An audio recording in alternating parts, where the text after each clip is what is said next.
আসসালামু আলাইকুম। শুরু করছি আমি পদ্মজা উপন্যাসের 28, 29 এবং 30তম পর্ব। শুরু করার আগে সবার কাছে একটা রিকোয়েস্ট করি, আপনাদের হয়তো আমাদের ভিডিওগুলো ভালো লেগে থাকে, তো যদি ভালো লাগে তাহলে অবশ্যই লাইক কমেন্ট করে জানাবেন। আর আপনাদের মধ্যে এমনও অনেক আছে যারা আমাদের ভিডিও দেখেন কিন্তু চ্যানেলটা সাবস্ক্রাইব করেননি, তাই তাদের কাছে রিকোয়েস্ট থাকবে দয়া করে আমাদের চ্যানেলটা সাবস্ক্রাইব করে দিবেন। তো চলুন বেশি কথা না বাড়িয়ে শুরু করা যাক। অন্দরমহলের সদর দরজায় গ্রামের মেয়েদের ভিড়, তারা সবাই নতুন বউ দেখতে এসেছে। আমিরের কোলে পদ্মজাকে দেখে মিটিমিটি হাসছে, পিছপিছিয়ে একজন আরেকজনকে কিছু বলছে। ফরিনা ধমক দিয়ে কোলাহল থামিয়ে দেন। আমির দরজার সামনে উপস্থিত হতেই আনিসা আসে। এইবার বউকে নামান ছোট ভাই, বড় আমার পাশ হয়ে সালাম করে এরপর ঘরে ঢুকুন। আনিসা আমিরের চাচাতো ভাইয়ের বউ, জাফরের স্ত্রী, দেশের বাইরে থাকে, ঢাকার প্রফেসরের মেয়ে আনিসা। বিয়ের পরপরই স্বামী নিয়ে দূর দূরান্তে পাড়ি জমায়। 2 সপ্তাহ আগে ছুটি কাটাতে শ্বশুর বাড়িতে আসে। আনিসার কথা মতো আমির পদ্মজাকে কোল থেকে নামিয়ে দিল। এরপর দুজন নত হয়ে ফরিনাকে সালাম করল। ফরিনা হেসে ছেলে এবং ছেলের বউকে চুমু খান। আবেগে উৎফুল্ল হয়ে বলল, সুখী হও বাবা, বউয়ের খেদমতে ভালো থাকো জীবনভর। আমার কইলাম বছরের মধ্যেই নাতি চাই। লাবণ্য মাঝে ফরন কাটলো, পদ্ম আমার লগে শহরে যাইব আম্মা, আমরা এক লগে কলেজে পড়বাম, নাতি নাতনি পরে পাইবা। ফরিনা ক্ষুধার্ত বাঘিনীর মতো তেড়িয়ে এসে লাবণ্যর গালে চর বসিয়ে দেন। উঁচু কণ্ঠে বললেন, আমার কথার পিছে কথা কওনের সাহস দেখাবি না। আকস্মিক ঘটনায় সবাই হক চকিয়ে যান। পদ্মজা অবাক চোখে তাকায়। সামান্য কথার জন্য কোনো মা এত মানুষের সামনে যুবতী মেয়েকে মারে? লাবণ্য লজ্জায় অপমানে কাঁদতে থাকে, চোখে টলমল জল নিয়ে স্থান ত্যাগ করে একরকম পালিয়েই গেল। ফরিনার চোখে মুখে কঠিনতা ফুটে আসে। পদ্মজা ভয়ে চোখের দৃষ্টি মাটিতে রাখে। ফরিনা পদ্মজার হাত ধরে ভেতরে নিয়ে যান। যেতে যেতে বলেন, মুখে মুখে কথা কইবা না কোনোদিন, যা কই মাইনা চলবা। শ্বশুর বাড়ির সব মানুষ হইতাছে গিয়া দেবতার লাহান, তাগরে সেবা করলে জান্নাত পাউন যাইব, নাইলে কোনোদিন জান্নাতে পাও দিতে পারবা না। শুনছি তো তুমি হইছ গিয়া অনেক বাধ্য সেরি, কামে কাজেও দেখাইবা, মনে রাখবা আমার কথাগুলো। পদ্মজা মাথা নাড়াই। মুসলমানদের দেবতার সাথে তুলনা করাটা পদ্মজার ভালো লাগেনি। কিছু কথা গলায় এসে আটকে গেছে, বলার সাহস পাচ্ছে না। ফরিনা আবার বলল, হুনো বউ, স্বামীর উপরে কিচ্ছু নাই, স্বামীর এই দুনিয়া ভাববা, বাপ মা ভাই বোন হয়েছে গিয়া পর, স্বামী আপন, স্বামীর বাইরে কিছু ভাববা না, স্বামী যা কয় তাই মানবা, স্বামীর পা ধুইয়া দিবা নিজের হাতে, স্বামী বইতে কইলে বইবা, উঠতে কইলে উঠবা, হইতে কইলে হইবা, স্বামী যখন কাছে ডাকবো না করবা না, আল্লাহ বেজার হইব, ফেরেশতারা অভিশাপ দিব, দুনিয়ার স্বামীর আদরের থাইকা মধুর আর কিছুই নাই, মনে রাখবা। পদ্মজা অপ্রতিভ হয়ে উঠেছে, লজ্জায় সারা শরীর তীব্র গরমে ঘামছে। আনিসা ফরিনাকে ফিসফিসিয়ে বলল, বড় আম্মা, মানুষ তো আছে অনেক, পরে বলতে পারতেন। আনিসার কথা পুরোপুরি উপেক্ষা করলেন ফরিনা। তিনি পদ্মজাকে একটা চেয়ারে বসিয়ে দিলেন।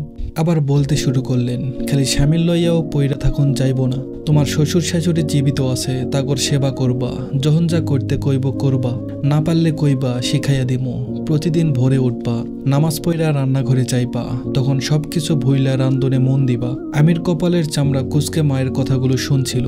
এবার সে ধৈর্য হারা হয়ে বলল, রান্না করার জন্য তো অনেক মানুষ আছে আম্মা, পদ্মজা রাখতে হবে না, আর আমার এত সেবাও লাগবে না, বড্ড ক্লান্ত লাগছে, ভিড় কমাও আর নিয়ম নীতি শেষ করো, এরপর আমার বউ আমার ঘরে ছেড়ে দাও। আমিরের কথা শেষ হতেই হাসির রোল পড়ে যায়। পদ্মজা ঠোঁট টিপে হাসলো। ফরিনা কিছু কঠিন কথা বলতে প্রস্তুত হন। আনিসা আমিরকে রসিকতা করে বলল, আজ তো একসাথে থাকা যাবে না, আরো একদিন ধৈর্য ধরেন। আমির প্রবল বিস্ময় নিয়ে জিজ্ঞাসা করলো, কেন, বিয়ে তো হয়ে গেছে। কেউ আমিরের জবাব দিল না, উল্টো সবাই হাসতে থাকলো। শাহানা বলল, আজ কাল রাত্রি রে হতচ্ছাড়া। শাহানা জাফরের বড় বোন। আমিরের বিয়ে উপলক্ষে বাপের বাড়ি এসেছে, সাথে নিয়ে এসেছে পুরো শ্বশুর বাড়ি। আমির শাহানাকে প্রশ্ন করলো, কাল রাত্রি তো হিন্দুদের নিয়ম, আমি মানি না, আমার বউ আমার ঘরে দিয়ে আসা হোক। জাফর বলল, সবসময় তেরামি করস কেন, আমরাও তো নিয়ম মানছি। কণ্ঠে তার গম্ভীর্যতা, তাতেও লাভ হলো না। আমির কিছুতেই এই নিয়ম মানবে না। ফরিনা, শাহানা, শিরিন, আনিসা, আমিনা সহ অনেকে আমিরকে মানানোর চেষ্টা করলো। কারো কথা আমিরের কর্ণগোচর হলো না। তার মধ্যে রিদওয়ান আমিরের সাথে তাল দিল, বলল, কাল রাত্রি বাদ, এসব নিয়ম মেনে লাভটা কি হবে, যার বউ তাকে তার বউ দিয়ে দাও। আমিনা বলল, চুপ থাক তুই, আগুনে ঘি ঢালবি না। রিদওয়ান চুপসে গেল, থামলো না শুধু আমির। ফরিনাও জেদ ধরে বসে আছেন। তিনি আমির পদ্মজাকে আজ কিছুতেই একসাথে থাকতে দিবেন না, যেমন মা তেমন তার ছেলে। মজিদ হাওলাদার অনেকক্ষণ যাবৎ এসব দেখছেন। চেঁচামেচি আর নেওয়া যাচ্ছে না। তিনি উপর থেকে নেমে আসেন। অন্দরমহল 3 তলার, তৃতীয় তলায় কেউ থাকে না, শুধু ছাদ আছে, ঘর বানানো হয়নি। অসমাপ্ত ইটের পুরনো বাড়ি। চিন্তা ভাবনা চলছে তৃতীয় তলাটা থাকার জন্য উপযুক্ত করার। মজিদকে দেখে সবাই থেমে গেল। তিনি পদ্মজার পাশে চেয়ার নিয়ে বসেন। পদ্মজা একটু নড়ে চেড়ে বসে। মজিদ পদ্মজাকে জিজ্ঞেস করলেন, তুমি কি চাও মা? আর শাশুড়ির সাথে থাকবে নাকি আমার পাগল ছেলের সাথে? ভেবে বলো, তুমি যা বলবে তাই হবে। পদ্মজা উসখুস করতে করতে বলল, জি, আম্মার সাথে থাকবো। ফরিনা ঠোঁটে বিশ্বজয়ের হাসি ফুটে ওঠে। তিনি আমিরের দিকে তাকিয়ে ব্যঙ্গ করে হাসেন। পরপরই পদ্মজার উপর ঝাঁপিয়ে পড়েন। চুমুতে চুমুতে পদ্মজার গাল ভরিয়ে দেন। একবার আর চোখে আমিরকে দেখলো পদ্মজা। আমির তাকিয়েছিল। পদ্মজা তাকাতেই আমির চোখ রাঙিয়ে দিল। সঙ্গে সঙ্গে পদ্মজার দৃষ্টি ফিরিয়ে নিল। বিয়ের বাকি সব নিয়ম শুরু হয়। উপর থেকে নেমে আসেন নূরজাহান। তিনি এই বাড়ির প্রধান কর্ত্রী, মজিদ হাওলাদারের জন্মদাত্রী। কইরে কইরে আমার নাত বউডা কই, বলতে বলতে ছুটে আসেন তিনি। উপস্থিত সবাই দৃষ্টি ঘুরিয়ে নূরজাহানের দিকে তাকালো। নূরজাহান পদ্মজার সামনে এসে বসেন। পদ্মজার মুখখানা 2 হাতে ধরে দেখেন। এরপর মুগ্ধ হয়ে বললেন, বাবু দেহি চাঁদ লইয়া আইছে। এই সেরি, তোর জন্যে আমার জামাই তো এখন আমার দিকে চাইব না। নূরজাহান কেন একথা বললেন পদ্মজা ঠাউর করতে পারল না। আমির যখন হেসে বলল, আরে বুড়ি, তুমি তো আমার প্রথম বউ, ভুলি কিভাবে? তখন পদ্মজা নূরজাহানের কথার মানে বুঝলো। বুঝতে পেরে ঠোঁট চেপে হাসলো। নূরজাহান আমিরের থুতনিতে চিমটির মতো ধরে বলল, আমার চাঁদের টুকরা, বউরে আদর কইরো ভাই, বকাঝোকা কইরো না। সেরিডা জন্ম ঘর ছাইরে আসছে, তুমি এখন সব, তুমি যেমনে রাখবা তেমনেই থাকবো। স্বামীর হাত ছাইরা দিলে শ্বশুর বাড়ির আর কেউই বউদের আপন হয় না, বুঝছো ভাই? আমির নূরজাহানের পাশে সালাম করে বলল, বুঝছি জান। নূরজাহান মন খারাপের নাটক করে বললেন, এইটা ঠিক না ভাই। আমির বলল, কোনটা? নূরজাহান বলল, এখন তাইকা জান ডাকবা বউরে, আমি হইলাম দুধ ভাত। আমির একটু জোরেই হাসলো, সাথে আরো অনেকে হাসলো। পদ্মজা নত হয় নূরজাহানের পাশে সালাম করার জন্য। নূরজাহান দ্রুত আটকালেন পদ্মজাকে। জড়িয়ে ধরে পিঠে হাত বুলিয়ে আদর করে বললেন, রূপে যেমন গুণেও তেমন থাইকো বইন। রাইত বাড়তাছে, সব নিয়ম তো শেষ, যাও ঘরে যাও। এই তোরা বাড়িতে যাইতে পারবি? রাইতের বেলা আইসিলি কেন? বউ তো কাইলি দেখা যাইতো। জাফর সেরিগুলারে দিয়াইতে পারবি? মদন কই, মগা কই? কামের বেলায় 2টারে পাউন যায় না। কথাগুলো এক নাগারে বললেন ফরিনা বেগম। তিনি নূরজাহানের উপস্থিতি যেন উপেক্ষা করতে চাইছেন। মদন ছুটে আসে বাইরে থেকে, মাথা নত করে ফরিনাকে বলল, আইসি খালাম্মা। ফরিনা বলল, থাকোস কই, যা এদের দিয়ে আই। আমরার বাড়ির যখন আইছে, এরা এখন আমার দায়িত্ব, সুন্দর কইরা বাড়িতে দিয়ে আইবি। মদন বলল, আচ্ছা খালাম্মা, আপারা আপনারা চলেন। মেয়েগুলো সারাক্ষণ হাসছিল। যাওয়ার সময় হাসতে হাসতে গেল। মেয়েগুলোর উদ্দেশ্যে রানী ঠোঁট পাকায়, তা খেয়াল করলো রিদওয়ান। সে রানীর মাথায় গাঁটটা মেরে বলল, সারাক্ষণ মুখ ঘুরাস কেন? একদিন দেখবি আর মুখ সোজা হচ্ছে না, বিয়েও হবে না। রানী বলল, না হলে নাই। সেরিগুলারে দেখছো বড় ভাই, কেমন হৈ হৈ কইরা হাসতাছিল। রেদওয়ান বলল, তাতে তোর কি? নূরজাহান পদ্মজাকে বললেন, হ, মেলা রাত হইছে, আইও বোনো, আমার ঘরে আইও, আজ আমার লগে থাকবা তুমি। ফরিনা বলল, আপনার লগে কেন? পদ্মজা আমার লগে আমার ঘরে থাকবো, এইটাই তো কথা হইছে। পদ্মজাও এইটাই চাই। নূরজাহান বলল, দেহ বউ, তর্ক কইরো না, নাত বউ আমার পছন্দ হইছে, আমি আমার লগে রাখমু। ফরিনা কিঞ্চিত রাগান্বিত স্বরে প্রশ্ন করেন, এই পদ্মজা, তুমি কার লগে থাকবা? পদ্মজার অবস্থা দরজার চিপায় পড়ার মতো। এ কোন জগতে এসে পড়ল সে? পদ্মজা গোপনে ঢোক গিলে। নূরজাহান আমিরকে আদেশ করলেন, খাড়ায়া রইছস কেন, বরে কোলে লইয়া আমার ঘরে দিয়াই যা। আমির পদ্মজাকে কোলে তুলতে গেলে ফরিনা বললেন, বাবু, আমি তোর মা, তোরে জন্ম দিছি আমি, আমার কথায় শেষ কথা মানবি। আমার ছেড়ার বউ আমার ঘরেই থাকবো, আমার কথা অমান্য করলে জান্নাত পাইবি না। নূরজাহান পদ্মজাকে উদ্দেশ্য করে বললেন, দেখছনি বনু, এমন কাজ যে বউ ঘরে কেউ রাহেনি। আমি মানুষ ভালো বইলা এই বউডারে বাইর কইরা দেই নাই, সহ্য কইরা কইরা এখন মরার পথে আছি। আমির বলে উঠল, তোমাদের কারোর সাথে থাকতে হবে না, আমার বউ আমার ঘরে চলুক। কণ্ঠে তার খুশির মেলা। সুযোগ বুঝে নিজের জিনিস নিজে বুঝে নিতে চাচ্ছে। ফরিনা তীক্ষ্ণ দৃষ্টি নিয়ে আমিরের দিকে তাকান। নূরজাহানকে বলেন, আপনার ঘরেই লইয়া যান। ফরিনার কথা শুনে আমিরের মুখটা ফাটা বেলুনের মতো চুপসে গেল। নূরজাহান হাসলেন, এই হাসি বিজয়ের হাসি। নূরজাহান বলল, ভাই, বোর্ডারে কোলে লইয়ে যাও আমার ঘরে। মিনমিনিয়ে পদ্মজা বলল, আমি হেঁটে যেতে পারবো, একটু হাঁটা দরকার। নূরজাহান বলল, আচ্ছা তাহলে হাঁটো, ধরো আমার হাত ধরো। নূরজাহান হাত বাড়িয়ে দেন। পদ্মজা নূরজাহানের হাত শক্ত করে ধরে মৃদু করে হাসল। নূরজাহান এবং পদ্মজার সাথে আমির আসে, সে দাদির ঘর অবধি যাবে। পদ্মজাকে তার মোটেও ছাড়তে ইচ্ছে করছে না। নূরজাহানের ঘরে যাওয়ার পথে পদ্মজা কান্নার সুর শুনতে পায়। কে যেন কাঁদছে, কি করুন সেই কান্নার স্বর। এদিক ওদিক দৃষ্টি মিলে তাকালো পদ্মজা। আরেকটু এগোতেই খুব কাছে জোরে একটা আওয়াজ হয়। পদ্মজা কেঁপে ওঠে, দ্রুত সেদিকে তাকায়। তার চেয়ে 2 হাত দূরে একটা দরজা, ভেতর থেকে কেউ দরজায় ধাক্কাচ্ছে আর কাঁদছে। পদ্মজাকে ভয় পেতে দেখে আমির বলল, ভয় পাচ্ছ? পদ্মজা ভয় এবং ব্যথিত কণ্ঠে বলল, কে ওখানে? এভাবে কাঁদছে কেন? দরজা খুলে দিন না। তার কথা আমির বা নূরজাহানের কারো কোনো ভাবান্তর হলো না। পদ্মজাকে নিয়ে পাশ কেটে চলে গেল। নূরজাহান শক্ত করে পদ্মজার হাত ধরেন, ক্ষীণস্বরে বললেন, ঘরে আহ, পরে কইতাছি। কান্নার শব্দ ধীরে ধীরে কমে যাচ্ছে। নূরজাহান পদ্মজাকে নিয়ে নিচের ঘরে ঢোকেন। আমির চেয়ার টেনে বসার জন্য প্রস্তুত হতেই নূরজাহান হৈ হৈ করে উঠলেন, তুই বইতাছস কেন? আমির হকচকিয়ে গিয়ে বলল, মানে? নূরজাহান বলল, বইয়ের ধারে আর থাকুন চাইব না। আজ কাল রাত্রি, মুসলমানদের কালরাত্রি পালন করতে নেই, গুনাহগার হবেন, বলল পদ্মজা। তার মাথা নত। প্রথম দিন এসে কথা বলা ঠিক হলো নাকি ভেবে পাচ্ছে না। মুখের উপর কথা শুনে নূরজাহান কড়া চোখে তাকালো। পদ্মজা দেখার পূর্বে সেকেন্ড কয়েকের মধ্যে চোখের দৃষ্টি শীতল রূপে ফিরিয়ে নিয়ে আসেন। তিনি পদ্মজাকে প্রশ্ন করলেন, গ্রামের রেওয়াজ ফালাইয়া দেউন যাইব? নূরজাহানের কণ্ঠ স্বাভাবিক। পদ্মজা নির্ভয়ে চোখ তুলে তাকালো, বলল, যা পাপ তা করতে নেই দাদু। জেনে শুনে ভুল রেওয়াজ সারা জীবন টেনে নেওয়া উচিত না। আমার কথা শুনে রাগ করবেন না। তুমি কি আজ জামাইয়ের লগে থাকতে চাইতেছ? নূরজাহানের কণ্ঠ গম্ভীর। এমন প্রশ্নে পদ্মজা ভয় পেয়ে যায় এবং লজ্জায় আরক্ত হয়ে ওঠে। আমতা আমতা করে বলল, না না, তেমন কিছু না। পদ্মজা আর চোখে আমিরকে দেখে আবার চোখের দৃষ্টি নত করে ফেলল। আমির নূরজাহানকে জড়িয়ে ধরে বলল, আমি যাচ্ছি বুড়ি। এরপর পদ্মজার দিকে তাকিয়ে হাত নেড়ে কোমল কণ্ঠে বিদায় জানালো, আল্লাহ হাফেজ পদ্মাবতী। পদ্মজা নতজানু অবস্থায় মাথা নাড়ালো। আমির ঘর থেকে বেরিয়ে যায়। পদ্মজা ধীরে ধীরে মাথা উঁচু করে নূরজাহানকে দেখে। ঢোক গিলে বলে, রাগ করছেন দাদু? নূরজাহান হাসলেন। পদ্মজার এক হাত ধরে বিছানার কাছে নিয়ে যান।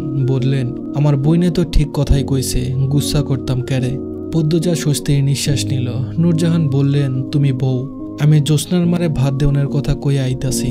পদ্মজা বলল, আমি খেয়েছি দাদু, তখন খাওয়ালেন আম্মা। নূরজাহান বলল, ব্যাগটা কই? শাড়িটা খুললা আরেকটা পরো, সিঁদুর রংটা পরবা। বলতে বলতে নূরজাহান ব্যাগ থেকে সিঁদুর রঙের শাড়ি বের করলেন, পদ্মজার দিকে এগিয়ে দিলেন। পদ্মজা হাত বাড়িয়ে শাড়ি নিল, জানতে চাইল কোথায় পাল্টাবে। নূরজাহান বলল, খাড়াও, দরজা লাগাই দেই, ঘরেই পাল্টাও। আমারে শর্মায়ও না বইন, তোমার যা আমারও তা। পদ্মজার শাড়ি হাতে নিয়ে চারপাশে চোখ বুলিয়ে শাড়ি পাল্টানোর মতো উপযুক্ত জায়গা খুঁজতে থাকে। পালঙ্কের পিছনে চোখ পড়ে। পদ্মজা সেদিকে এগিয়ে শাড়িটা পাল্টে নিল।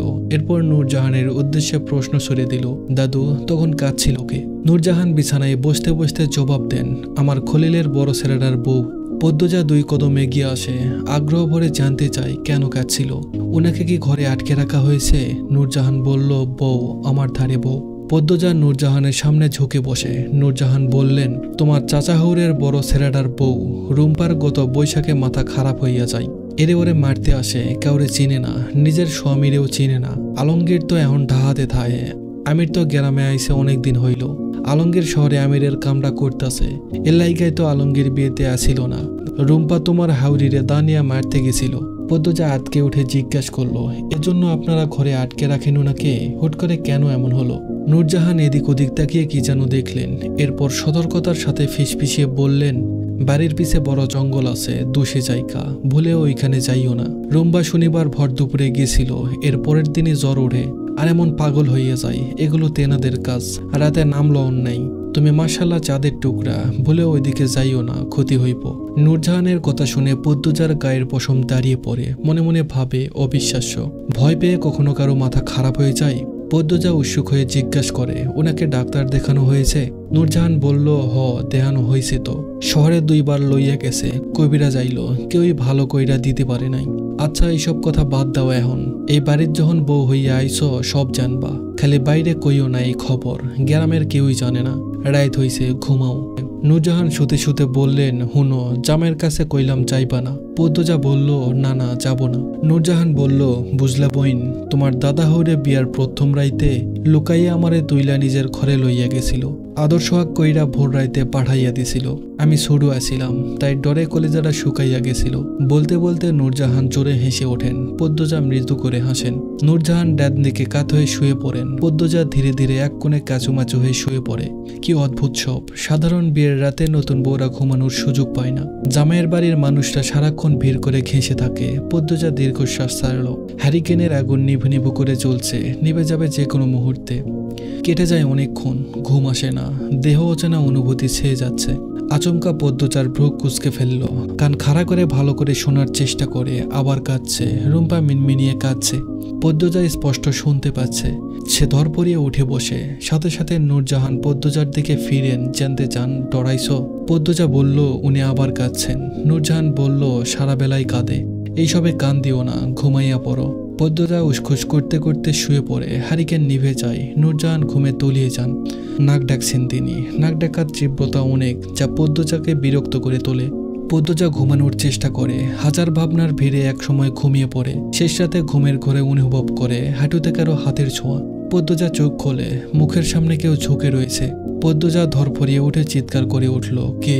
সঙ্গে সঙ্গে পুরুষ অবয়বটি ছুটে বেরিয়ে যায়। পদ্মজা কাঁপতে থাকে। শরীর বেয়ে ঘাম ছুটছে। ভয় ঠোঁট শুকিয়ে কাঠ। সে নূরজাহানকে ভয়ার্ত স্বরে ডাকে, দাদু, এই দাদু। নূরজাহান একটু নড়ে আবার ঘুমিয়ে পড়লেন। পদ্মজা আর ডাকলো না। সে ঘন ঘন নিঃশ্বাস নিয়ে নিজেকে সামলানোর চেষ্টা করে। তার চোখের দৃষ্টি দরজার বাইরে। মস্তিষ্ক ভাবছে, দরজা তো লাগানো ছিল, বাইরে থেকে কেউ কিভাবে ঢুকলো? নাকি এর মাঝে দাদু টয়লেটে গিয়েছিল? পদ্মজার বুক হাঁপড়ের মতো ওঠানামা করছে। সে জিহ্বা দিয়ে শুকনো ঠোঁট ভিজিয়ে নিল। একটু ভয় ভয় করছে, কে এসেছিল? এভাবে গায়ে হাত দিচ্ছিল কেন? পদ্মজা চোখ খিচেছি বলে আগন্তুকের প্রতি ঘৃণা প্রকাশ করে। বাকি রাতটুকু আর ঘুম হলো না তার। ভয়টা কমেছে। এই জায়গায় পূর্ণা থাকলে হয়তো পুরো বাড়ি চেঁচিয়ে মাথায় তুলে ফেলতো। পদ্মজা মনে মনে আল্লাহর কাছে প্রার্থনা করে এরকম ঘটনা পূর্ণার জীবনে যেন না আসে। একদম গুড়িয়ে যাবে, উঠে দাঁড়াতে পারবে না। পূর্ণার কথা মনে পড়তেই পদ্মজার বুকটা হু হু করে উঠল। কান্না পাই। অন্যদিন পাশে পূর্ণা থাকে, আজ নেই। ফজরের আজান পড়তেই নূরজাহান চোখ খোলেন। বিছানা থেকে নেমে দেখেন পদ্মজা জায়নামাজে দাঁড়ালো মাত্র। তিনি প্রশ্ন করলেন, অজু করলা কই? পদ্মজা বলল, জি, কলপারে। নূরজাহান বলল, চিনছ কেমনে? পদ্মজা হাসলো, বলল, খুঁজে বের করেছি। নূরজাহান চোখ মুখ শক্ত করে বলেন, নতুন বউ, রাইতের বেলা একলা ঘোরাঘুরি কইরা কল খোঁজার কি দরকার আছিল? আমারে ডাকতে পারতা। পদ্মজা মাথা নত করে অপরাধী স্বরে বলল, ক্ষমা করবেন দাদু। নূরজাহান বলল, কি কাল্লা তাইল? আচ্ছা, পড়ো, এখন নামাজ পড়ো। নূরজাহান অস্পষ্ট ভাব নিয়ে ঘর থেকে বেরিয়ে যান। পদ্মজার দুই চোখ ছলছল করে ওঠে। যখন টের পেলে এক্ষুনি সে কেঁদে দিবে, দ্রুত ড্যান হাতের উল্টো পাশ দিয়ে চোখের জল মুছে এরপর নামাজে মন দিল। পদ্মজাকে কাতান শাড়ি পরানো হয়েছে। বউ ভাতের অনুষ্ঠান চলছে। সে এক বিশাল আয়োজন। বিয়ের চেয়েও বড় করে বউ ভাতের অনুষ্ঠান হচ্ছে। অলন্দপুরের বাইরে থেকেও মানুষ আসছে পদ্মজাকে দেখার জন্য। আটপাড়ার প্রতিটি ঘরের মানুষ তো আছেই। পদ্মজার চারপাশে মানুষের গিজগিজ। রাতে ঘুম হয়নি। পরনে ভারী শাড়ি, গহনা, এত মানুষ চারিদিকে। সব মিলিয়ে পদ্মজার নাজেহাল অবস্থা। মাথা নত করে বসে আছে সে। আপা। পূর্ণার কণ্ঠ শুনতে পেতেই মুহূর্তে পদ্মজার ক্লান্তি উড়ে যায়। চকিতে চোখ তুলে তাকায়। পূর্ণা প্রেমা প্রান্ত ঝাঁপিয়ে পড়ে পদ্মজার উপর। পূর্ণা আওয়াজ করে কেঁদে উঠে বলল, রাতে আমার ঘুম হয়নি আপা। পদ্মজা গলা জ্বলছে। প্রেমা পূর্ণা প্রান্তকে দু হাতে জড়িয়ে ধরে চাপা কণ্ঠে বলল, আমারও ঘুম হয়নি বোন। পূর্ণা বলল, চলো আপা, বাড়ি যাই। লাবণ্য বলে উঠল, কাইল যাইবো, আজ না। এখন পদ্মজা আমার বাড়ির ছেড়ি। সে সবে মাত্র এই ঘরে ঢুকলো। পদ্মজার জন্য খাবার নিয়ে এসেছে। পূর্ণা রাগ নিয়ে বলল, আমার বোন আমি নিয়ে যাব। প্রান্ত বলল, আমাদের আপা আমরা নিয়ে যেতে এসেছি। রানী প্রান্তর কান ধরে টেনে বলল, পেকে গেছিস তাই না? প্রান্ত বলল, সারো রানী আপা, ব্যথা পাচ্ছি। ওরে মা, তুই শুদ্ধ ভাষা শিখা লইছস? রানী অবাক হয়ে জানতে চাইল। প্রান্ত অভিজ্ঞদের মতো হেসে বলল, ইয়েস। যারা যারা প্রান্তকে চিনে সবার চোখ কোঠর থেকে বেরিয়ে আসতে চাইল। প্রান্ত একটি ইংরেজি শব্দ বলেনি যেই মাত্রই এখানে বর্জ্যপাত ঘটালো। রানী চোখে মুখে বিস্ময় ভাব রেখে বলল, এইটা মুন্না না অন্য কেউ? প্রান্ত বলল, আমি মুন্না না, আমি প্রান্ত, প্রান্ত মোড়ল। প্রান্তের বলার ভঙ্গি দেখে সবাই হেসে উঠল। পদ্মজা হাসতে হাসতে রানীকে বলল, প্রান্ত অনেকগুলো ইংরেজি শব্দ শিখেছে। দরজার পাশ থেকে কেউ বলল, বউ মানুষ কেমনে দাঁত বাই কইরা হাসতাছে দেখছো, বেহায়া বউডা। কথাটি অন্য কেউ শুনতে না পেলেও পদ্মজা শুনতে পেল। শেষের দিকে তাকালো। অল্প বয়সী দুজন মহিলা এমন ভাবে তাকিয়ে আছে যেন পদ্মজাকে চোখ দিয়ে গিলে খাবে। পদ্মজা তাদের উদ্দেশ্যে হাসে। পদ্মজার হাসি দেখে মহিলা দুজন থতমত খেয়ে গেল। দুজন চাওয়াচাওয়ি করে আবার পদ্মজার দিকে তাকালো। পদ্মজা ততক্ষণে চোখ সরিয়ে নিয়েছে। অতিথি আপ্যায়ন চলছে ধুমধামে। রমেশ, আলী, কামরুল, রজব সবাই উপস্থিত হয়েছে। খাওয়ার শেষে তারা আড্ডা শুরু করে। রমেশ বললেন, মঞ্জুর, সেরা, জলিল, সৈয়দ এরা কি আইছে? কামরুল দাঁতের ফাঁকা থেকে যত্ন করে গরুর মাংস বের করে, তারপর উত্তর দেন, না আহে নাই। এদিন সেরাডার বাপে আমার কাছে গেছিল, সেরাডারে যাতে মাতব্বরের হাত থাইকা বাঁচাইয়া দেই। কদিন পরপরই তো উধাও হইয়া যায়। এহনের সেরাদের দায়িত্ব নাই বুঝলা।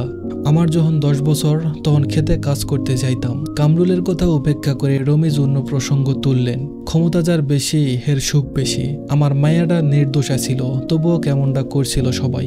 আজ মাতব্বরের সেরা বলে কিছুই হইল না, বদলা আমরা বিয়ে খাইতে আইছি। রমিজের অসহায় মুখখানা দেখে কামরুল, রজব, মালেক হো হো করে হেসে উঠল। রমিজের দৃষ্টি অস্থির। পেট ভরে খাওয়ার লোভে এখানে তিনি এসেছেন, নয়তো এখানে আসার এক ফোঁটাও ইচ্ছে ছিল না। পদ্মজা কিছুতেই খেতে পারছে না, অথচ ক্ষুধায় পেট চোচো করছে। চোখের সামনে এত মানুষ থাকলে কি খাওয়া যায়? পূর্ণা ব্যাপারটা ধরতে পেরে লাবণ্যকে বলল, লাবণ্য, সবাইকে বেরিয়ে যেতে বলো, কেউ শোনে না। তাই সে ফরিনা বেগমকে নিয়ে আসে। ফরিনা বেগম সবাইকে বের করে দরজা ভিজিয়ে দিয়ে যান। ঘরে শুধু রানী, লাবণ্য, পদ্মজা, প্রেমা, পূর্ণা এবং প্রান্ত। পদ্মজা খাওয়ার জন্য প্রস্তুত হয়। পূর্ণা বলে, আপা আমি তোমাকে খাইয়ে দেই। পদ্মজা অবাক হয়ে তাকালো, ঠোঁটে ফুটে মিষ্টি হাসি। পূর্ণা অনুমতি অপেক্ষা না করে এক লোকমা ভাত বাড়িয়ে দিল। পদ্মজা 2 চোখ ছলছল করে ওঠে। পূর্ণা কখনো খাইয়ে দেয়নি, এই প্রথম খাওয়াতে চাচ্ছে। পদ্মজা হা করে। লাবণ্য হেসে বলল, আমার এমন একটা বোন যদি থাকতো। রানী বলল, আমি তোর বোন না? লাবণ্য চোখ মুখ শক্ত করে বলল, জীবনও খাইয়ে দিছস, আবার বোন কইতে আইসস। রানী বলল, তুই খাইয়ে দিছস? পূর্ণা তো ছুডু, তুইও তো ছুডু। লাবণ্য বলল, আগে পদ্মজা খাওয়াইছে, এরপর পূর্ণা। রানী বলল, আচ্ছা ভাত লইয়া আয়, খাওয়াইয়া দিমু। 2 বোনের ঝগড়া দেখে পূর্ণা, পদ্মজা হাসে। কি মিষ্টি দুজন। ঝগড়াতেও যেন ভালোবাসা রয়েছে। লাবণ্যের চেয়ে রানী বেশি সুন্দর, তবে লাবণ্যকে দেখলে বেশি মায়া লাগে। লাবণ্য যে রাগী দেখলেই বোঝা যায়। গতকাল কি রাগটাই না দেখালো। ঘরে ঢুকলো আমির। আমিরকে দেখেই পদ্মজা সংকুচিত হয়ে গেল। এইখানে কি দাদা ভাই? আমির বলল, পদ্মজাকে নিয়ে যেতে হবে, ও খাচ্ছে। আচ্ছা খাওয়া শেষ হলে নিয়ে যাব। বলতে বলতে আমির পদ্মজার সামনে বসলো। লাবণ্য জিজ্ঞেস করলো, কই নিয়ে যাবা? আমির বলল, আম্মার ঘরে। লাবণ্য বলল, কেন? আমির বলল, আম্মা বলছে নিয়ে যেতে। লাবণ্য বলল, আম্মা একটু আগেই দেখা গেল। আমির হকচকিয়ে গেল। আমতা আমতা করে বলল, ও তাই নাকি? রানী তীক্ষ্ণ দৃষ্টিতে আমিরকে পরোক্ষ করে নিয়ে বলল, দাদা ভাই মিথ্যা বলছো কেন? আমির বলল, আম্মা না, দাদু বলছে নিয়ে যেতে। এই তোরা যা তো, তোদের বান্ধবীরা আসছে, যা, হুদাই ঘ্যান ঘ্যান শুরু করছিস। লাবণ্য কথা বাড়াতে চাচ্ছিল, রানী টেনে নিয়ে যায়। প্রেমও বেরিয়ে যায়। তারা বাড়ি থেকে পরিকল্পনা করে এসেছে, একসাথে পুরো হাওলাদার বাড়ি ঘুরে দেখবে। পূর্ণা খাইয়ে দিচ্ছে। পদ্মজা আমিরের উপস্থিতিতে বিব্রত হয়ে ওঠেন। খাবার চিবোতে পারছে না। আমির পদ্মজাকে বলল, বড় ভাবি বলল রাতে নাকি ঘুমাওনি। পদ্মজা বলল, আসলে ঘুম আসেনি। আমির বলল, ঘুমাবে এখন? পদ্মজা বলল, না না, কি বলছেন, বাড়ি ভর্তি মানুষ। আমিরের চোখের দিকে তাকিয়ে কথা শেষ হতেই চোখ নামিয়ে নিল। আমির বলল, আচ্ছা খাও, আমি আসছি। পদ্মজা বলল, আপনি কি রাতে দাদুর ঘরে এসেছিলেন? আমির চলে যাওয়ার জন্য দাঁড়িয়েছিলেন। এই কথা শুনে চমকে তাকালো। পদ্মজার দিকে ঝুঁকে জানতে চাইল, কেন, কেউ কি এসেছিল তোমার ঘরে? আমিরের এমন ছটফটানি দেখে পদ্মজা খুব অবাক হলো। সে অবাক চোখে তাকিয়ে থেকে বলল, হ্যাঁ এসেছিল, শেষ রাত্রে। আচ্ছা বলে হন্তদন্ত হয়ে বেরিয়ে গেল আমির। পদ্মজা পিছনে ডাকলো, শুনল না আমির। হুট করে আমিরের পরিবর্তন পদ্মজাকে ভাবাতে লাগলো। পদ্মজাকে নতুন করে আবার সাজানো হয়েছে। বাসর রাত নিয়ে হাওলাদার বাড়ির হাজারটা রীতি সেসব পালন হচ্ছে। পদ্মজা নিয়ম নীতি পূরণ করছে ঠিকই, তবে তার মন অন্য জায়গায়। বিকেলে সে দেখেছে আমির রেদওয়ানের পাঞ্জাবের কলারে 2 হাত ধরে কিছু বলছে, খুব রেগেছিল। তবে কি রেদওয়ানি এসেছিল রাতে? ফরিনা বলল, ও বউ ওঠো, এখন ঘরে গিয়া খালি 2 জনে মিল্লা 2 রাকাত নফল নামাজ পইরা লইবা। আনিসা যাও, লইয়া যাও, দিয়াও ঘরে। পদ্মজা কল্পনার জগৎ থেকে বেরিয়ে বাস্তবে ফিরে আসে। খলিল হাওলাদারের 2 মেয়ে শাহানা, শিরিন এবং আনিসা পদ্মজাকে নিয়ে 2য় তলায় ওঠে। আমিরের ঘরে ঢুকতে আর কয়েক কদম বাকি। পদ্মজা ঘুমটা আড়াল থেকে চোখ তুলে তাকায়। দরজা গোলাপ ফুল দিয়ে সাজানো, টকটকে লাল গোলাপ। হাওলাদার বাড়ির গোলাপ বাগান অলন্দপুরে খুব জনপ্রিয়। পদ্মজার শুভ্র শীতল অনুভূতি হয়, কত সুন্দর দেখাচ্ছে। ঘরে ঢুকতেই তাজা গোলাপ ফুলের ঘ্রাণ, শরীর মন অবশ্যই আসে। শুধু বিছানায় নয়, পুরো ঘর লাল গোলাপ দিয়ে সাজানো। শাহানা পদ্মজাকে বিছানায় বসিয়ে দিল, এরপর বলল, ডরাইবা না, রাইডটা উপভোগ করবা, এমন রাইড জীবনে একবারই আসে। পদ্মজার লজ্জায় মরি অবস্থা, সারা দেহ থেকে যেন গরম ধোয়া বের হচ্ছে। আনিসা সবকিছু ঘুরে ঘুরে দেখছে, একসময় বলল, আমার বাসর রাতটাও হুবহু এরকম ছিল, চারিদিকে গোলাপের ঘ্রাণ, ফুলের ঘ্রাণে ভালোবাসা আরো জমে উঠেছিল। শিরিন বলল, এই বাড়ির বউদেরই কপাল, আমরা এই বাড়ির ছেড়ি হইয়াও জামাইয়ের বাড়িতে বাসর রাইতে ঘরে কাগজের ফুল দেয়া সাজনে দেখতে হইছে। আনিসা কণ্ঠে অহংকার ভাব নিয়ে অদ্ভুত ভঙ্গিতে বলল, এইসব পেতে যোগ্যতা লাগে, যোগ্যতা ছাড়া ভালো কিছু পাওয়া যায় না। আমি উচ্চশিক্ষিত এবং সুন্দরী ছিলাম, ভালো কিছু পাওয়ার যোগ্য ছিলাম, তাই পেয়েছি। আর পদ্মজা যথেষ্ট সুন্দরী, গ্রামে থেকেও পড়ালেখা খুব ভালো, তাই সেও যোগ্য। তোমাদের না আছে পড়াশোনা, না আছে কোনো ভালো গুণ, গায়ের রঙও ময়লা, কাগজের ফুলই তোমাদের জন্য ঠিক ছিল। আনিসার কথাগুলো শুনতে পদ্মজার খুব খারাপ লাগে। কোনো মানুষকে এভাবে বলা ঠিক না। শিরিন হৈ হৈ করে উঠল, এরূপ বেশি দিন থাকবে না ভাবি, এত দিমাগ ভালো না। বিয়ের এতদিন হয়েছে, একটাও বাচ্চা দিতে পারছো? পারো নাই, তাহলে এই গরিমা দিয়ে কি হইব? সন্তান ছাড়া নারীর শোভা নাই। আনিসা রেগে মেগে ফুঁসে ওঠে, উঁচু গলা করে বলে, সমস্যা আমার নাকি তোমাদের পেয়ারা ভাইয়ের, সেটা খোঁজ নাও আগে। আমি এক্ষুনি জাফরকে সব বলছি। এতদিন পর বাড়িতে এসেছি, এসব নোংরা কথা সহ্য করতে, অপমান সহ্য করতে, কালই চলে যাব আমি। আনিসার আগে কাঁদতে কাঁদতে বেরিয়ে যাই। পদ্মজা হতবাক। শাহানা শিরিনকে ধাক্কা দিয়ে বলল, এত কিছু কেন কইতে গেলি? জানোস না এই সেরি কেমন? আমি হের বড় হইয়াও হেরে কিছু কই না, এখন আরেক ভেজাল হইব। শিরিনের কণ্ঠ কঠিন, সে বলল, যা হওয়ার হইয়া যাক। আমারে কেমনে পায়ে ঠেলতা ছিল দেহ নাই? এইটা তো আমার বাপের বাড়ি, এত কথা কেন হুনাইতে হইব? সে আজের শেষ দেখেই ছাড়ব। শাহানা বলল, নতুন বউডার সামনে এমনটা না করলেও হইতো। ও পদ্ম, তুমি বেজার হইও না, এরা সব সময় এমন এই লাইগা থাকে। পদ্মজা হাসার চেষ্টা করে। শাহানা দরজার বাইরে তাকিয়ে দেখে আমির আসছে নাকি। রাত তো কম হলো না। শাহানা আরো অনেকক্ষণ সময় নিয়ে পদ্মজাকে বোঝালো কি কি করতে হবে, কিভাবে স্বামীকে আঁচলে বেঁধে রাখতে হয়। পদ্মজা সব মনোযোগ সহকারে শোনে। আমির ঘরে ঢুকতেই শাহানা শিরিন বেরিয়ে গেল। আমির দরজা লাগিয়ে পালঙ্কের পাশে এসে দাঁড়ায়। পদ্মজা পালঙ্ক থেকে নেমে আমিরের পাশ হয়ে সালাম করে। আমির দুহাতে পদ্মজাকে আঁকড়ে ধরে দাঁড় করায়। অনুভব করে পদ্মজা কাঁপছে। প্রচন্ড শীতে মানুষ যেভাবে কাঁপে ঠিক তেমন। আমির দ্রুত ছেড়ে দেয়, বলে, পানি খাবে? পদ্মজা মাথা নামিয়ে জানায় সে পানি খাবে। আমির এক গ্লাস পানি এগিয়ে দেয়। পদ্মজা এক নিঃশ্বাসে ঢকঢক করে পানি শেষ করে, সারা শরীর কাঁপছে। শাহানা শিরিন বের হতেই বুকে হাতুড়ি পেটা শুরু হয়। ঘরে 4টে হারিকেন জ্বালানো, যেদিকেই চোখ যায় সেখানেই গোলাপ ফুল, ফুলের ঘ্রাণে চারিদিকে মোমো করছে। এমন পরিবেশে বিয়ের প্রথম রাতে পরপুরুষকে স্বামীরূপে দেখা কোনো সহজ অনুভূতি নয়। আমির গ্লাস নিতে এগিয়ে আসলো। পদ্মজা আটকে ওঠে, এক কদম পিছিয়ে যায়। আমির একটু শব্দ করেই হাসে। পদ্মজা ভীতু ভীতু চোখে তাকায়। আমির বলে, হাতে গ্লাস নিয়ে সারা রাত কাটাবে নাকি? দাও আমার কাছে। আমির গ্লাস টেবিলের উপর রেখে আসে। পদ্মজা পালঙ্কের এক কোণে চুপটি করে বসে আছে। তার ডান পা অনবরত কাঁপছে, মনে মনে দোয়া করছে মাটি যেন ফাঁক হয়ে যায়, আর সে তার ভেতরে ঝাঁপ দিয়ে পাতালে হারিয়ে যেতে চায়। আমির দূরত্ব রেখে পদ্মজার সোজাসুজি বসে। পদ্মজার এক পাশে কাঁপছে, স্পষ্ট দেখা যাচ্ছে। তার দৃষ্টি অস্থির, এদিকে ওদিকে তাকাচ্ছে। আমির মজা করে জানতে চাইল, পালানোর পথ খুঁজছো নাকি? পদ্মজা বলল, না তো। আমির বলল, তাহলে কি খুঁজছো? পদ্মজা নিরুত্তর রইল। আমির পদ্মজার আরো কাছে এসে বসে। এক হাতে পদ্মজার এক হাত ছুতেই পদ্মজা ও মাগো বলে চিৎকার করে ওঠে। আমির পদ্মজার আকস্মিক চিৎকারে থতমত হয়ে গেল। পদ্মজা ভয়ে ঢোক গিলে। সময়টা যেন যাচ্ছেই না। সে যদি পারত পালিয়ে যেত। ভয়ঙ্কর অনুভূতিদের খেলা চারিদিকে। আমির হা করে পদ্মজার দিকে অনেকক্ষণ তাকিয়ে থাকে। এরপর দূরে গিয়ে বসে পদ্মজাকে বলল, আমার সাথে সহজ হওয়ার চেষ্টা করো, আমার দিকে ফিরে বসো, গল্প করি। পদ্মজা আমিরের দিকে ফিরে বসে, তবে দৃষ্টি বিছানার চাদরের নিবদ্ধ।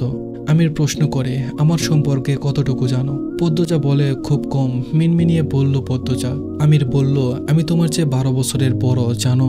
পদ্মজা বলল, এখনই জানলাম, তবে আপনার আচরণ ছোটদের মতো।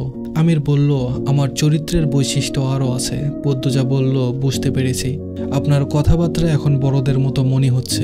আমির বলল, ঢাকা আমার ব্যবসা আছে, আমার সাথে তোমাকেও ঢাকা যেতে হবে। এই বাড়ির চেয়েও বিশাল বড় বাড়িতে আমি একা থাকি, যতক্ষণ বাইরে থাকবো তোমাকে একা থাকতে হবে, ভয় পাওয়া যাবে না। পদ্মজা বলল, আমি ভয় পাই না। আমির বলল, আমাকে তো ভয় পাচ্ছ। আমির হেসে বলল, আচ্ছা আসো, একটা মজার খেলা খেলি। পদ্মজা উৎসুক হয়ে তাকালো। আমির বলল, দুজন দুজনের চোখের দিকে তাকিয়ে থাকবো, যার চোখের পলক আগে পড়বে সে হেরে যাবে। পদ্মজা খেলতে রাজি হয়। এই খেলাটা সে পূর্ণার সাথেও খেলেছে। পদ্মজা অনেকক্ষণ একধানে তাকিয়ে থাকতে পারে, তাই তার আত্মবিশ্বাস আছে সে জিতবে। বরাবরই জিতে এসেছে। আমির 1 2 3 বলে খেলা শুরু করে। একজন আরেকজনের দিকে তাকিয়ে থাকে একধানে। পদ্মজা খুঁটিয়ে খুঁটিয়ে আমিরকে পরোক্ষ করে। আমিরের চুল খাড়া করে উল্টো দিকে ফেরানো, থুতনির নিচে কাটা দাগ, গালে হালকা দাড়ি, শ্যামলা গায়ের রং, ঘন ভ্রু, চোখের পাপড়ি, পরছে সাদা পাঞ্জাবি। এত বেশি ভালো লাগছে দেখতে।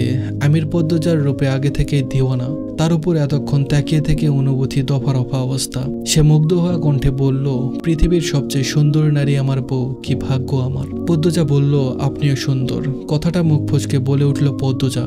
যখন বুঝতে পারল, লজ্জায় মাথা নত করে ফেলল। আমির খুশিতে বাকবাকুম হয়ে বলল, তোমার পলক পড়েছে, আমি জিতে গেছি। পদ্মজা লজ্জায় নখ খুঁড়তে থাকে। আমির নিজের চুল হাত বুলাতে বুলাতে বলল, আমি জানি আমি কতটা সুন্দর। রং একটু কালো হতে পারে, তবে আমি সুন্দর। তোমার মুখে শোনার পর থেকে ধরে নিলাম, পৃথিবীর সেরা সুন্দর পুরুষের নাম আমির হাওলাদার। পদ্মজা 2 ঠোঁট নিজেদের শক্তিতে আলগা হয়ে গেল। সে আমিরের দিকে তাকিয়ে ভাবছে, মানুষ নিজের প্রশংসা নিজে কিভাবে করতে পারে। আমিরের ভাব দেখে মনে হচ্ছে সে সত্যিই পৃথিবীর সেরা সুন্দর পুরুষ। পদ্মজা ফিক করে হেসে দিল। আমির তাকালো, বলল, হাসছো কেন? পদ্মজা হাসি চেপে বলল, কই না তো। আপনার আম্মা বলেছিলেন 2 রাকাত নফল নামাজ আদায় করতে। আমির বলল, আমার আম্মা তোমার আম্মা না? পদ্মজা বলল, হ্যাঁ। আমির বলল, এখন থেকে আপনার আম্মা না, শুধু আম্মা বলবে।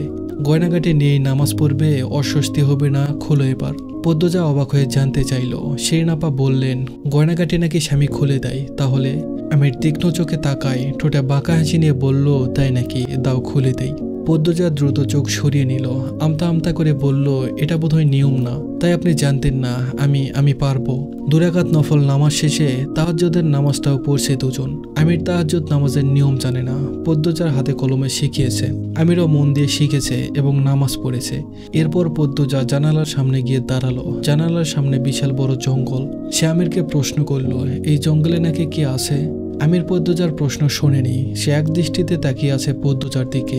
গায়ে কোনো অলংকার নেই, খোলা চুল কোমর অব্দি এসে থেমেছে। মধ্যরাতের বাতাসে তার চুল মৃদু দুলছে। আমির অনুভূতিকে প্রশ্রয় দেয়। পদ্মজার কোমর পিছন থেকে 2 হাতে জড়িয়ে ধরে। পদ্মজা কেঁপে ওঠে। বড় করে নিঃশ্বাস নেয়া অনুভব করে গভীরভাবে। পদ্মজার হৃৎপিণ্ড থমকে যায়। পায়ের তলার মাটি শিরশির করে ওঠে। তবে অদ্ভুত বিষয়, শুরুর মতো আমিরের স্পর্শ অস্বস্তি দিচ্ছে না তাকে, বরং ধারালো কোনো অজানা অনুভূতিতে তলিয়ে নিয়ে যাচ্ছে। আমির পদ্মজার ঘাড়ে থুতনি রেখে বলল, প্রথম যেদিন তোমাকে দেখি সেদিন মনে মনে পণ করি তোমাকেই বিয়ে করব, তবে ভাবিনি প্রথম দিনই আমার কারণে এতটা অপদস্থ হতে হবে তোমাকে। অনেক চেষ্টা করেছি সব আটকানোর, কিন্তু পারিনি। সেদিনই বাড়ি ফিরে আব্বাকে বলি আমি বিয়ে করতে চাই পদ্মজাকে। প্রথম কেউ রাজি হচ্ছিল না, পরে রাজি হয়ে যায়। মনে হচ্ছে চোখের পলকে তোমাকে পেয়ে গেছি। পদ্মজা নিশ্চুপ। সে অবাধ্য অজানা অনুভূতিদের সাথে যুদ্ধ করবে নাকি সাক্ষাৎ করবে ভাবছে। আমির পদ্মজাকে ঘুরিয়ে নিজের দিকে ফেরাই। পদ্মজা পাথরের মতো শক্ত হয়ে গেছে। আমির বলল, তোমায় আমি পদ্ম ফুল দিয়ে একদিন সাজাবো, নিজের হাতে সাজাবো। কথা বলো। আল্লাহ, আবার কাঁপছো? আমাকে শক্ত করে জড়িয়ে ধরো, স্থির হতে পারবে। এই কি হলো? পদ্মজা শরীরের ভার ছেড়ে দিয়েছে আমিরের উপর। আমির 2 হাতে শক্ত করে ধরে রাখে। সেদিন রাতে জান্নাতের সুবাস এসেছিল ঘরে। পদ্মজা নিজের অস্তিত্বের পুরো অংশ জুড়ে স্বামীরূপে একজন পুরুষকে অনুভব করে। ভালোবাসাটা শুরু হয় সেখান থেকেই। মন মাতানো ছন্দ এবং সুর দিয়ে শুরু হয় জীবনের প্রথম প্রেম, প্রথম ভালোবাসা। গল্পের নোটিফিকেশন পেতে হলে সর্বপ্রথম স্বপ্নের ছোঁয়া চ্যানেলটি সাবস্ক্রাইব করবেন। ধন্যবাদ।